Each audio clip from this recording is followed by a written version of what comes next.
Welcome to Tuesday of the third week of Lent. My name is Paul Wadell. I recently retired from teaching theology at St. Norbert College in De Pere, Wisconsin. None of us makes it through life without having to offer or receive forgiveness. Most of us cannot even make it through a single day without at least once having to say, "I'm sorry." That is why the readings today are so important. Together they show us exactly how Christians should think about forgiveness.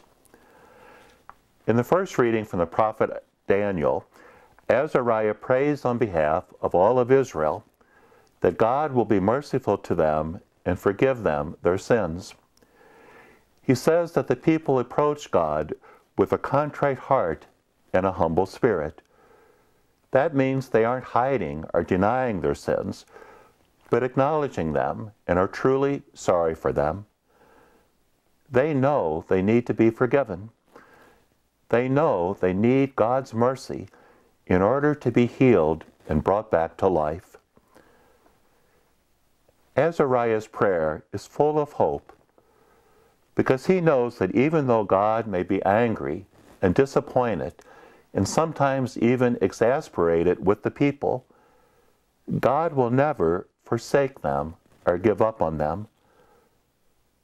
God will always forgive because there is nothing that they can do that could make God stop loving them.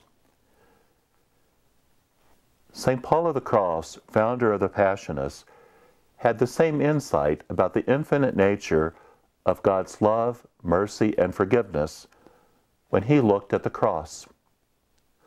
When Paul looked at the cross, he knew that God will never forsake us or give up on us, no matter what we may do, no matter how far we may wander from God. When Paul looked at the cross, he knew that God would never stop loving us. If this passage from Daniel assures us of God's mercy and forgiveness, today's gospel asserts that it is precisely because God has forgiven us that you and I must forgive others. Our gospel today begins with what is probably the most famous question that is ever posed to Jesus.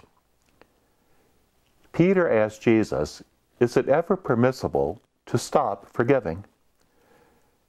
Can we put a limit on forgiveness? Can we cease being merciful? Can we close off our hearts?" As he often does, Jesus responds with a parable. It is the story of the unforgiving servant, the man who had been saved by mercy, but who then brazenly refuses to show his fellow servant the same mercy that had been shown to him by his master, the king. The parable ends with the unforgiving servant tortured and thrown into prison, and Jesus declaring that God will treat us in exactly the same way if we withhold forgiveness from anyone.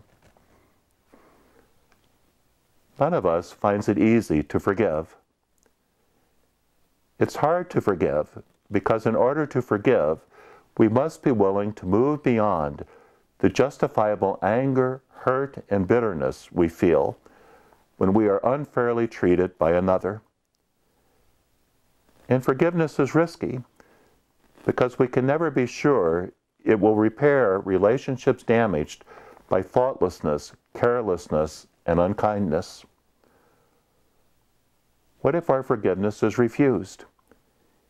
Even worse, what if the people we forgive show little remorse, accept no responsibility, and do nothing to change their behavior?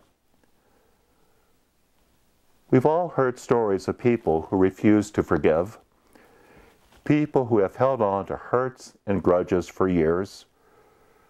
We've heard stories where relationships ended and families were divided, instances where people stopped talking to one another because of something unforgiven. Nothing could be more hopeless or self-destructive.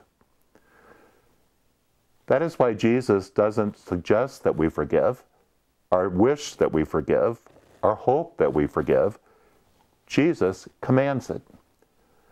When Jesus tells Peter that he should forgive someone, not 7 times, but 70 times 7 times, he does so for Peter's own sake.